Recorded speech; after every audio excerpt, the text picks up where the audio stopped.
பாருங்க எங்கள் அம்மா வந்து காலையில் வேலை செய்ய ஆரம்பிச்சிட்டாங்க. வாசை கூட்டிகிட்டு இருக்காங்க.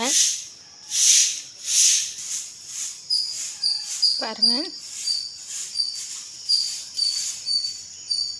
பாருங்கள் வாசலாம் பெருக்கியாச்சு. இப்போ கோலம் போட்டுட்ருக்காங்க. இன்றைக்கி வந்து எங்களோட காலை வேலையை தான் நீங்கள் பார்க்க போகிறீங்க.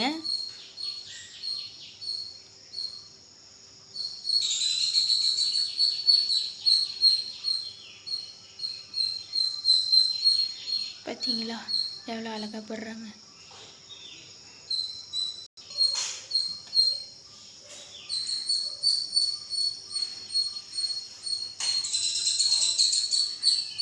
பாருங்க மொத்தம் 3 போட்டிருக்காங்க. இந்த பக்கம் 2, அப்புறம் நடுவில் 1, அடுத்தது 1 போடுறாங்க.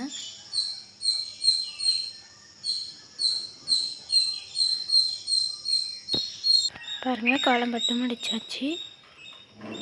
இப்படி தான் எங்கள் வீட்டில் காலையில் கிச்சன் இருக்கும். இப்போ பால் காய்ச்ச போகிறோம்.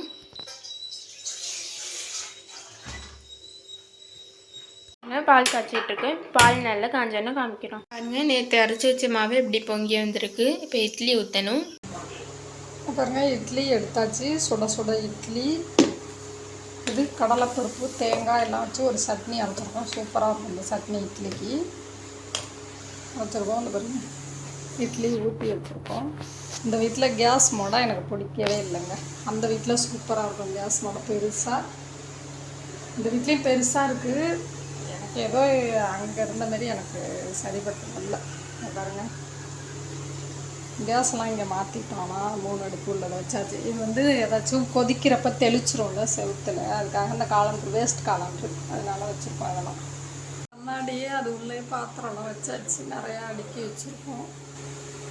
இப்படிதான் அடுக்கி வச்சுருக்கேன். ஆனால் இதெல்லாம் ரொம்ப யூஸ் பண்ண மாட்டேன். எப்போயாச்சும் நான் எடுத்துக்கிறது. எல்லாம் அடுக்கி வச்சாச்சு. ஏன்னா அடிக்கடி திறந்துக்கிட்டே இருக்கணும்னு இந்த சைடு ஃபுல்லாக மூட மாட்டேன். இந்த சைடு ஃபுல்லாக மூடி வச்சுருப்பேன். இந்த சைடெலாம் மூடவே மாட்டேன். அப்பப்போ எடுக்கிறோம்ல. கிச்சன் இப்படி தான் இருக்கும். இப்படி தான் கிச்சன்.